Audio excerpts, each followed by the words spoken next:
Hey guys, great to see you. I've got a fantastic dish. It's a paleo almond satay.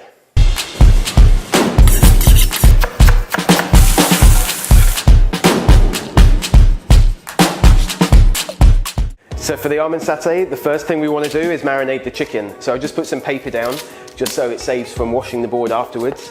And I'm going to spike. So we're just going to put it in a garlic and ginger marinade afterwards, with some soy sauce or to keep it paleo, some tamari and some fish sauce. So just run a fork through it. So to marinate the chicken, we're first going to go in with a teaspoon of garlic,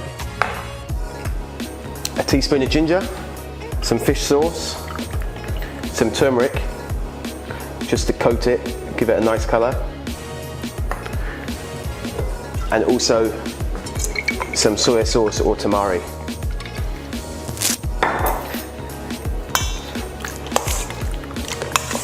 Mix it up to coat and then just leave it to marinate. You want to give it at least 20 minutes. We'll put some coriander in there as well. Just put that in. So the next thing before we do the chicken is to make the sauce. So we're going to use coconut oil. So it's on a medium heat. Put some coconut oil in there to melt. And then we're just going to fry off some ginger and garlic. So again, a little bit of ginger. Half a teaspoon of turmeric. Some ginger.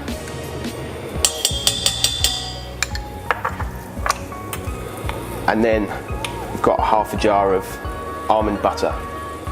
So just drop that in.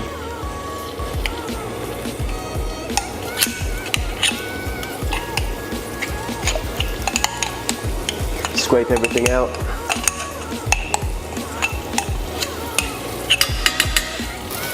And then in with coconut cream.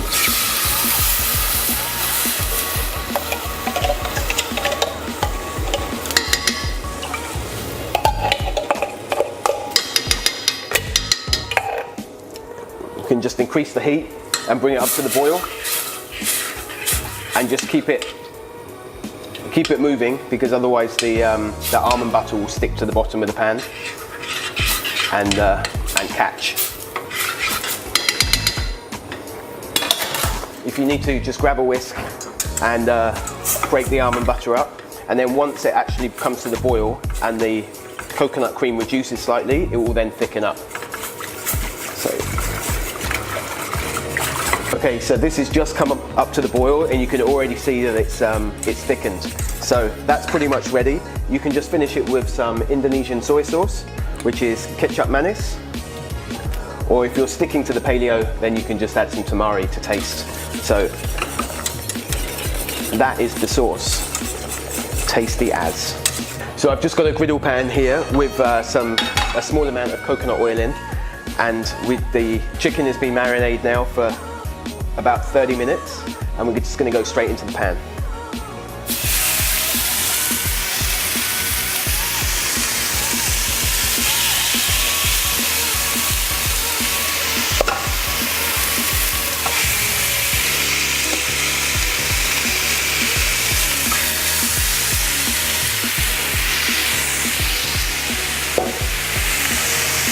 We're going to leave this on the heat until we've got a nice bar mark on the bottom, and then because we've got a pan that can go straight into the oven, we're going to go straight in, but otherwise just transfer it to a tray and then finish the chicken breast until it's cooked in the oven.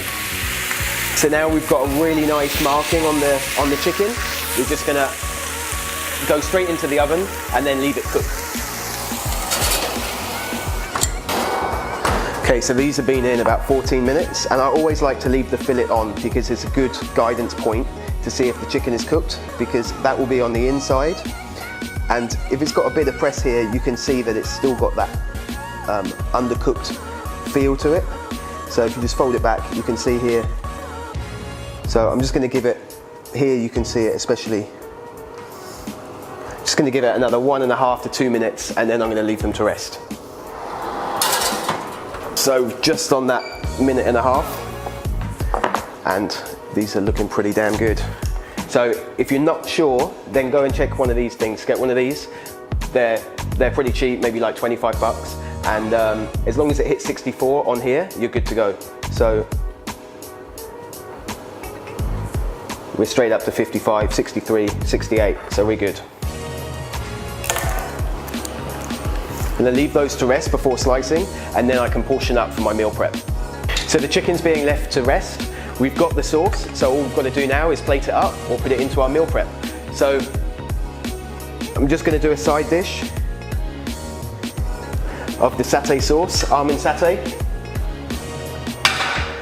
and then slice the chicken. So you can see how good that is and how juicy it is.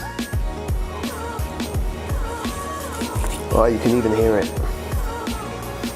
So I just like to use a board. If you're doing a meal prep, it's like really easy just to have those slices, and then if you're counting your macros, you can weigh it much easier. Some spring onions to put over, and then top it off with some coriander.